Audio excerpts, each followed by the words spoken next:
Hey everyone, you're watching News Insights.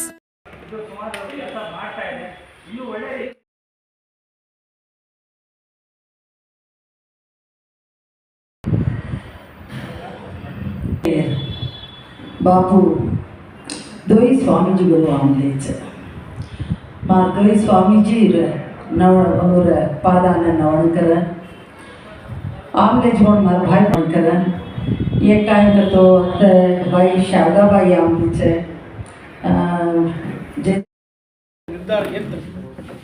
Sir, ಈಗ ಎರಡು ಸಭೆಗಳು ನಡೆದಿದೆ. ಒಂದು ಈ ಬಂಜಾರ ಹಕ್ಕು ಹೋರಾಟ ಸಮಿತಿಯಿಂದ ಒಂದು ಸಭೆ ಇಲ್ಲಿ ಬಂಜಾರ ನಿಗಮದಲ್ಲಿ ನಡೆದಿದೆ. ಇನ್ನೊಂದು ಮಹಾ ಒಕ್ಕೂಟದಿಂದ ಅಲ್ಲಿ ಗಾಂಧಿ ಭವನದಲ್ಲಿ ಒಂದು ಸಭೆ ನಡೆದಿದೆ. ಅಲ್ಲಿ ಏಡಿ ಜನಾಂಗ ಅಂದರೆ ರೈಟು, ಬೋವಿ, ಲಂಬಾಣಿ, ವರ್ಚ, ವರ್ಮ, ನಾವು 5 ಜನಾಂಗದ ಮುಖಂಡರಲ್ಲಿ ಸೇರಿದ್ವಿ. ಈ ಒಳ ಮೀಸಲಾತಿಯ ಏನು ಜಸ್ಟಿಸ್ ನಾಗಮೋಹನ್ ದಾಸ್ ಅವರು ಒಳ ಮೀಸಲಾತಿಯ ರಿಪೋರ್ಟನ್ನು ಏನು ಸರ್ಕಾರಕ್ಕೆ ಸಲ್ಲಿಸಿದ್ದಾರೆ, ಅದರಲ್ಲಿ ಲೋಪದೋಷಗಳಿದೆ. ಏನು ಅಂತೇಳಿದರೆ, ನಾಗಮೋಹನ್ ದಾಸ್ ಜಸ್ಟಿಸ್ ಅವರು ಏನು ಸರ್ಕಾರ ಟರ್ಮ್ಸ್ ಆಫ್ ರೆಫರೆನ್ಸ್ ಕೊಟ್ಟಿದ್ರು ಅದರ ಆದೇಶದ ಪ್ರಕಾರ ಅವರು ಜನಗಣತಿ ಮಾಡಿಲ್ಲ. ಒಂದು ಆಮೇಲಿಂದ ಅವರು 5 ವರ್ಗೀಕರಣವನ್ನು ಮಾಡಿದ್ದಾರೆ. A, B, C, D, E. A ಅನ್ನೋದು ಇದು ಹೊಸದಾಗಿ ಮಾಡಿರ್ತಕ್ಕಂಥ ವರ್ಗೀಕರಣ. ಅದರಲ್ಲಿ ಆದಿ ಕರ್ನಾಟಕ, ಆದಿ ದ್ರಾವಿಡ, ಆದಿ ಆಂಧ್ರ ಅಂತ 3 ಕಮ್ಯುನಿಟಿಗಳನ್ನು, 4.5 ಲಕ್ಷ ಜನಸಂಖ್ಯೆ ಇರೋ ಕಮ್ಯುನಿಟಿಗಳನ್ನು ಅದನ್ನು ಒಂದು ಕಡೆ ಸೇರಿಸಿ, ಇಲ್ಲ ಅಲ್ಲಿರೋ ರೈಟನ್ನು ರೈಟಿಗೆ ಹಾಕಿಲ್ಲ, ಅಲ್ಲಿರೋ ಲೆಫ್ಟನ್ನು ಲೆಫ್ಟಿಗೆ ಹಾಕಿದೆ, ಅದಕ್ಕೆ ಒಂದು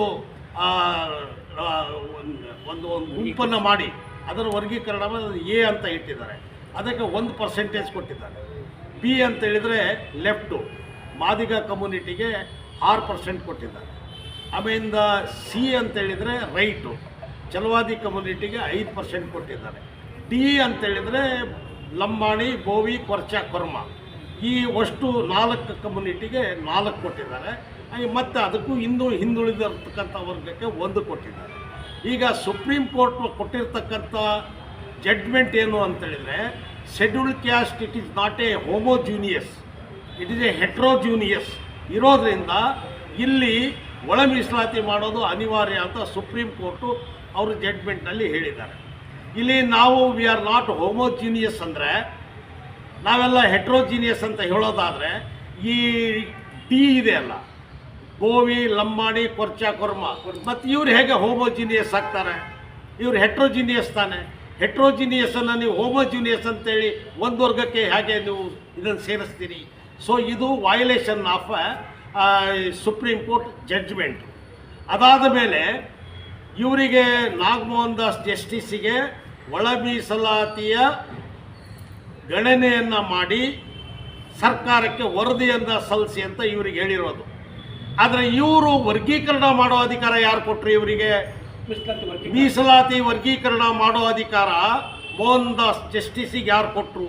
ಇವರು ಹೇಗೆ ಎ, ಬಿ, ಸಿ, ಡಿ ಅಂತ ಮಾಡಿ 1, 6, 5, 4 ಮತ್ತು 1 ಇವರಿಗೆ ಯಾರು ಅಧಿಕಾರ ಕೊಟ್ಟರು? ಇದು ಅನ್ಕಾನ್ಸ್ಟಿಟ್ಯೂಷನಲ್. ಆಮೇಲಿಂದ against of terms of reference, ಆ ಒಂದು ದೃಷ್ಟಿ ಒಂದು. ಆಮೇಲಿಂದ ಅವರು ಅವರ ವರದಿನಲ್ಲಿ ಟಚಬಲ್ಸ್ ಆ್ಯಂಡ್ ಅನ್ಟಚಬಲ್ಸ್ ಅಂತ ತಗೊಂಡಿದ್ದಾರೆ. ಇದು ಅಂತೂ ಸಂವಿಧಾನ ಬಾಹಿರ ಪದ. ಸಂವಿಧಾನದಲ್ಲಿ ಬಾಬಾ ಸಾಹೇಬ್ ಅಂಬೇಡ್ಕರ್ ಅವರು ರಿಸರ್ವೇಷನ್ ಮಾಡುವಾಗ ಆರ್ಟಿಕಲ್ 15 ಕ್ಲಾಸ್ 4ನಲ್ಲಿ ಅಲ್ಲಿ ಅವರು ಬಳಸಿರ್ತಕ್ಕಂಥ ಪದ, ಯಾವ ವರ್ಗ ಈ ದೇಶದಲ್ಲಿ ಸಾಮಾಜಿಕ ಮತ್ತು ಶೈಕ್ಷಣಿಕ ಹಿಂದುಳಿದೆ ಇದೆ ಆ ವರ್ಗಕ್ಕೆ ಮೀಸಲಾತಿ ಅನಿವಾರ್ಯ ಅಂತ ಬಾಬಾ ಸಾಹೇಬ್ ಅಂಬೇಡ್ಕರ್ ಹೇಳಿರ್ತಾರೆ. ಅಲ್ಲಿ ಅಸ್ಪೃಶ್ಯರು ಮಾತ್ರ ಮೀಸಲಾತಿ ಅಂತ ಬಾಬಾ ಸಾಹೇಬ್ ಎಲ್ಲಿನೂ ಸಂವಿಧಾನದಲ್ಲಿ ಆ ಪದವನ್ನು ಬಳಸಿಲ್ಲ. ಆದರೆ ಇಲ್ಲಿ ಜಸ್ಟಿಸ್ ನಾಗಮೋಹನ್ ದಾಸ್ ಅವರು ಸ್ಪರ್ಶ ಮತ್ತು ಅಸ್ಪೃಶ್ಯ ಅಂತ ಹೇಳಿ 2 ಪದಗಳನ್ನು ಬಳಸಿದ್ದಾರೆ. ಇದು ಸಂವಿಧಾನ ಬಾಹಿರ ಅಂತಕ್ಕಂಥ ಪದ. ಈ ಪದಗಳನ್ನು ದಯವಿಟ್ಟು ಆ ಕಡತದಿಂದ ತೆಗೆದುಹಾಕಬೇಕು. ನಾವೆಲ್ಲರೂ ಅದು ನಾವೇನು ಅಷ್ಟು ಜನ ಇದ್ದೀವಿ, 101 ಜಾತಿ ಈ ಶೆಡ್ಯೂಲ್ ಕ್ಯಾಸ್ಟ್ನಲ್ಲಿರೋರು, ನಾವು ಸಾಮಾಜಿಕವಾಗಿ ಮತ್ತು ಶೈಕ್ಷಣಿಕವಾಗಿ ಹಿಂದುಳಿದಿರ್ತಕ್ಕಂಥ ವರ್ಗ.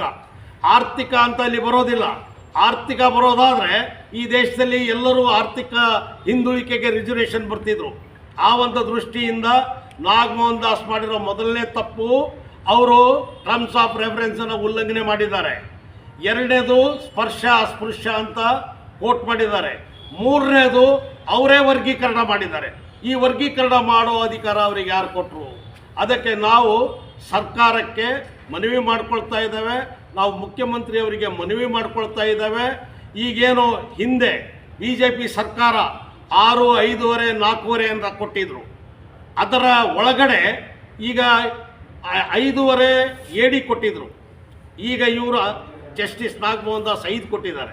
ನಮಗೆ BJPಯವರು 4.5 ಕೊಟ್ಟಿದ್ರು, ಜಸ್ಟಿಸ್ ನಮಗೆ 4 ಕೊಟ್ಟಿದ್ದಾರೆ. ಆಮೇಲೆ ಒಂದು ವರ್ಗನ ಎಕ್ಸ್ಟ್ರಾ ಸೇರಿಸಿದ್ದಾರೆ. ಆ ವರ್ಗ ಯಾರು? ಆದಿ ಕರ್ನಾಟಕ, ಆದಿ ಆಂಧ್ರ, ಆದಿ ದ್ರಾವಿಡ. ಅವರನ್ನು ಇಲ್ಲ ಲೆಫ್ಟಿಗಾದರೂ ಸೇರಿಸಿಲ್ಲ, ರೈಟಿಗಾದರೂ ಸೇರಿಸಿಲ್ಲ, ಅದನ್ನು ಸಪ್ರೇಟಾಗಿ ಇಟ್ಟು ಒಂದು ಅದು ಕೊಟ್ಟಿದ್ದಾರೆ. ಈ ದೃಷ್ಟಿಯಿಂದ ನೋಡಿದರೆ ಆದಿ ಕರ್ನಾಟಕಕ್ಕೆ 7% ಹೋದಂಗೆ ಆಗುತ್ತೆ, 7 ಹೋದಂಗೆ ಆಗುತ್ತೆ. ಅದಕ್ಕೆ ನಾವು ಸರ್ಕಾರಕ್ಕೆ ನಾವು ಬೇಡ್ಕೊಳ್ತಾ ಇರೋದು ಏನು ಅಂತೇಳಿದರೆ, ಈಗ ನಾಗಮೋಹನ್ ದಾಸ್ ಅವರು ವರ್ಗೀಕರಣ ಮಾಡುವಾಗ 17% ವರ್ಗೀಕರಣ ಮಾಡುವಾಗ ಡಿ ಗ್ರೂಪಿಗೆ, ನಮ್ಮ ಗ್ರೂಪಿಗೆ 4.69% ಇದ್ದೀರಿ ಅಂತ ಹೇಳಿದ್ದಾರೆ. 4.69 ಅಂತ ಹೇಳಿದರೆ ನಮಗೆ ಅವರು 5 ಕೊಡಬೇಕಾಗಿತ್ತು. 5 ಕೊಡಲಿಲ್ಲ ಅಂದರೂ 4.5 ಅಂತ ಕೊಡಲೇಬೇಕು. ಅವರ ರಿಪೋರ್ಟ್ ಪ್ರಕಾರ the percentage of D is 4.69 ಅಂತ ಹೇಳ್ತಾರೆ. ಆ ಪ್ರಕಾರನೂ ನಮ್ಮನ್ನು ಕೊಟ್ಟಿಲ್ಲ. ನಮ್ಮದ್ರಲ್ಲಿ 69.69 ಉಲ್ಲಂಘನೆ ಮಾಡಿ ಆ ಸ್ಪೆಸಿಲಿಟೀಸನ್ನು ರೈಟಿಗೆ ಕೊಟ್ಟಿದ್ದಾರೆ, ಇದು ಲೆಫ್ಟಿಗೆ ಕೊಟ್ಟಿದ್ದಾರೆ. ಆ ಒಂದು ದೃಷ್ಟಿಯಿಂದ ಅವರ ರಿಪೋರ್ಟ್ ಪ್ರಕಾರ ನಮಗೆ ನಾವು 4.69% ಇರೋದ್ರಿಂದ ನಮಗೆ 5 ಅಂಕಗಳನ್ನು ಅವ್ರು ಕೊಡಲೇಬೇಕು. 5 ಕೊಡಲೇಬೇಕಾಗಿತ್ತು. ಅವರ ಲೆಕ್ಕದ ಪ್ರಕಾರ ಅದನ್ನು ವೈಲೇಟ್ ಮಾಡಿದ್ದಾರೆ. ಅದೇ ಥರ ರೈಟ್ನವರಿಗೂ ಅದು ಅನ್ಯಾಯ ಆಗಿದೆ ಅಂತ ಅವರು ಹೇಳಿದ್ದಾರೆ. ನಾವು ಸರ್ಕಾರಕ್ಕೆ ಮನವಿ ಮಾಡಿಕೊಳ್ಳೋದಷ್ಟೇ, ಇದು ನಾಳೆ ಪೊಲಿಟಿಕಲ್ ಟರ್ನ್ ತಗೊಳ್ಳುತ್ತೆ. ನಾವು ಮುಖ್ಯಮಂತ್ರಿಗೆ ನಾವು ಬೇಡ್ಕೊಳ್ತಾ ಇದ್ದೇವೆ, ಏನು ನಮ್ಮ ಡಿ ಗ್ರೂಪ್ ಏನಿದೆ ಅಲ್ಲ, ನಮಗೆ ನೀವು 5 ಪಾಯಿಂಟ್ ಮೇಲೆ ಕೊಟ್ಟರೆ ಮುಂದೆ ಈ ಪಕ್ಷಕ್ಕೆ, ಕಾಂಗ್ರೆಸ್ ಪಕ್ಷಕ್ಕೆ ಒಳ್ಳೆ ಭವಿಷ್ಯ ಇದೆ ಅನ್ನೋದನ್ನು ನಾವು ಮನವರಿಕೆ ಮಾಡಿಕೊಂಡು ನಾನು ಮುಖ್ಯಮಂತ್ರಿಯವರಿಗೆ ಮತ್ತು ಕ್ಯಾಬಿನೆಟ್ ಮಂತ್ರಿಗಳಿಗೆ ನಾನು ಮನವಿ ಮಾಡ್ಕೊಳ್ಳೋದು, ನಮ್ಮ ವರ್ಗಕ್ಕೆ 5ರ ಮೇಲೆ ಪರ್ಸೆಂಟೇಜ್ ಕೊಡಬೇಕು ಅಂತೇಳಿ ನಾವು ಕೇಳ್ಕೊಳ್ತೀವಿ. ಇಲ್ಲಿವರೆಗೆ ಹೇಗಿತ್ತು ಅನ್ನೋದಕ್ಕಿಂತ ಮುಂದಿನ ಜನ್ರೇಷನ್ನಿಗೆ ಏನಪ್ಪ ಅನ್ನೋ ಒಂದು ಫೀಲಿಂಗ್ ಬರುತ್ತೆ. ಈಗ ಅಂಬೇಡ್ಕರ್ಜಿ ಅಂತ ಪರಮಾತ್ಮ ನಮಗೆ ಕೊಟ್ಟಿರ್ತಕ್ಕಂಥ ಸಂವಿಧಾನದಲ್ಲಿ ಅವ್ರು ಹೇಳಿದ್ದೇನೆಂದರೆ ಸಮಪಾಲು ಸಮಬಾಳು ಅಂತ. ಮತ್ತು ಅವ್ರು ಯಾರ ಬಗ್ಗೆ ಅವರು ತುಡಿತದಲ್ಲಿ ಹೇಳಿದರು ಅಂದರೆ, ಯಾರು ಶಿಕ್ಷಿತರಿಂದ ವಂಚನೆ ಒಳಪಟ್ಟಿದ್ದಾರೆ, ಯಾರು ಆರ್ಥಿಕವಾಗಿ ತೊಂದರೆಗೆ ಒಳಪಟ್ಟಿದ್ದಾರೆ, ಯಾರು ಶೋಷಿತರಾಗಿದ್ದಾರೆ, ಯಾರು ಕೆಳ ಹಂತದಲ್ಲಿರ್ತಕ್ಕಂಥ ಜನಗಳನ್ನು ಸರಿಸಮಾನವಾಗಿ ಕೂರ್ತಕ್ಕಂಥ ಹಂತದಲ್ಲಿ ಯೋಚನೆ ಮಾಡಿದವರು ಪರಮಾತ್ಮ ಅಂಬೇಡ್ಕರ್ಜಿಯವರು. ಆದರೆ ಇವತ್ತಿನ ಚರ್ಚೆಗಳಲ್ಲಿ ಏನು ಅನಿಸುತ್ತೆ ನಮಗೆ ಅಂದರೆ, ಹೇಗಾಗ್ಬೋದು, ಏನಾಗ್ಬೋದು ಅಂತಕ್ಕಂಥ ಒಂದು ತುಡಿತ. ಅದಕ್ಕೆ ನಾವೆಲ್ಲರೂ ಕೂತು ಚರ್ಚೆ ಮಾಡ್ತಾ ಇದ್ದೀವಿ. ಬಟ್ ಈ ವರದಿಯನ್ನು ಕೊಟ್ಟಿರ್ತಕ್ಕಂಥ ಹಂತದಲ್ಲಿ ನಾವು ಮಾನ್ಯ ಮುಖ್ಯಮಂತ್ರಿಗಳಲ್ಲಿ ಮತ್ತು ಕಾನೂನು ಸಚಿವರಲ್ಲಿ, ಗೃಹ ಸಚಿವರಲ್ಲಿ ಎಲ್ಲರಲ್ಲೂ ಕೂಡ, ಮತ್ತು ನಮ್ಮ ಡೆಪ್ಟಿ ಮಿನಿಸ್ಟರ್ DK ಶಿವಕುಮಾರ್ಜಿಯವರಲ್ಲಿ ನಾವು ಹೋಗ್ಬಿಟ್ಟು ಅಪೀಲ್ ಮಾಡಿದ್ದೀವಿ. ಪುನಃ ಅಪೀಲ್ ಮಾಡ್ತಕ್ಕಂಥ ಹಂತಕ್ಕೆ ನಾಳೆ ಗುರುಗಳೆಲ್ಲರೂ ಕೂಡ ಸೇರ್ತಾ ಇದ್ದಾರೆ. ನಾಳೆ ಎಲ್ಲ ಸ್ವಾಮೀಜಿಗಳು ಸೇರಿಬಿಟ್ಟು ಅದಕ್ಕೆ ಚರ್ಚೆಗಿಳ್ತಾ ಇದ್ದಾರೆ. ಅದಕ್ಕೆ ನನಗೆ ನನ್ನ ಒಂದು ಅರಿಕೆ, ನಮ್ಮ ಪ್ರಾರ್ಥನೆ ಏನಂದರೆ, ಸಾಮೂಹಿಕವಾಗಿ ಕೆಲವು ವ್ಯಕ್ತಿಗಳನ್ನು, ಏನು ಪಕ್ಷಗಳು, ಯಾವುದೇ ಪಕ್ಷಗಳಾಗಿರ್ಬೋದು, ಏನು ಬೆಳೆಸಿದ್ದೀರಿ ಆ ಪ್ರತಿನಿಧಿಗಳನ್ನು ಕೂರಿಸ್ತಕ್ಕಂಥ ಹಂತದಲ್ಲಿ ಮುಂದಿನ ಜನ್ರೇಷನ್ಗೆ ನ್ಯಾಯ ಕೊಡಲೇಬೇಕು. ಬಟ್ ಸಂಘಟನೆಗಳ ಪ್ರತಿನಿಧಿಗಳನ್ನು ಇಲ್ಲಿ ಕರೆಸಿ, ಏನು ನಮ್ಮ ಶ್ರೀಯುತ ನಾಗಮೋಹನ್ ದಾಸ್ರವರು ರಾಜ್ಯ ಸರ್ಕಾರಕ್ಕೆ ಒಂದು ವರದಿ ಏನು ಸಲ್ಲಿಸಿದ್ದಾರೆ ಈ ಒಳ ಮೀಸಲಾತಿ ಬಗ್ಗೆ, ಆ ಒಂದು ವಿಚಾರದಲ್ಲಿ ಎಲ್ಲರೂ ಕೂಡ ರಿಸೋರ್ಸ್ ಪರ್ಸನ್ ಇದ್ರ ಬಗ್ಗೆ ಒಬ್ಬರೇ 1300 ಪೇಜ್ಗಳು ಇರ್ತಕ್ಕಂಥ ವರದಿನ ಒಬ್ಬರೇ ಓದಲಿಕ್ಕಾಗಲ್ಲ ಅಂತ ಹೇಳಿ ಸುಮಾರು ಒಂದು 9 ರಿಂದ 10 ಜನ ರಿಸೋರ್ಸ್ ಪರ್ಸನ್ಸ್ಗಳಿಗೆ ಸ್ವಲ್ಪ ಮಾಹಿತಿ ಓದಲಿಕ್ಕೆ, ಯಾಕಂದರೆ ಒಬ್ಬರೇ ಓದಿ ಒಬ್ಬರೇ ತಿಳ್ಕೊಳ್ಳುವಷ್ಟು ಸಮಯನೂ ಇಲ್ಲ, ಮತ್ತು ಅಷ್ಟು ಓದಲಿಕ್ಕೂ ಕೂಡ ಆಗೋದಿಲ್ಲ. ಆ ಒಂದು ಹಿನ್ನೆಲೆಯಲ್ಲಿ ಇವತ್ತೆಲ್ಲರೂ ಕೂಡ ಒಂದು ಚಿಂತನೆ ಮಾಡಿದ್ವಿ. ಈಗಾಗಲೇ ನಮ್ಮ ನಿಗಮದ ಏನು ಬಂಜಾರ ನಿಗಮ ಇದೆ ಅದರ ಅಧ್ಯಕ್ಷರಾಗಿರ್ತಕ್ಕಂಥ ಜಯದೇವ್ ನಾಗ್ ಸಾಹೇಬರು ಎಲ್ಲ ಕೂಲಂಕುಷವಾಗಿ ಏನೇನು ತಪ್ಪನ್ನು ನಾಗಮೋಹನ್ ದಾಸ್ ಅವರು ಲೀಗಲ್ ಆಗಿ ಮಾಡಿದ್ದಾರೆ ಅಂತಕ್ಕಂಥ ವಿಚಾರನ ಅವರು ಇವತ್ತು ಹೇಳಿದ್ದಾರೆ.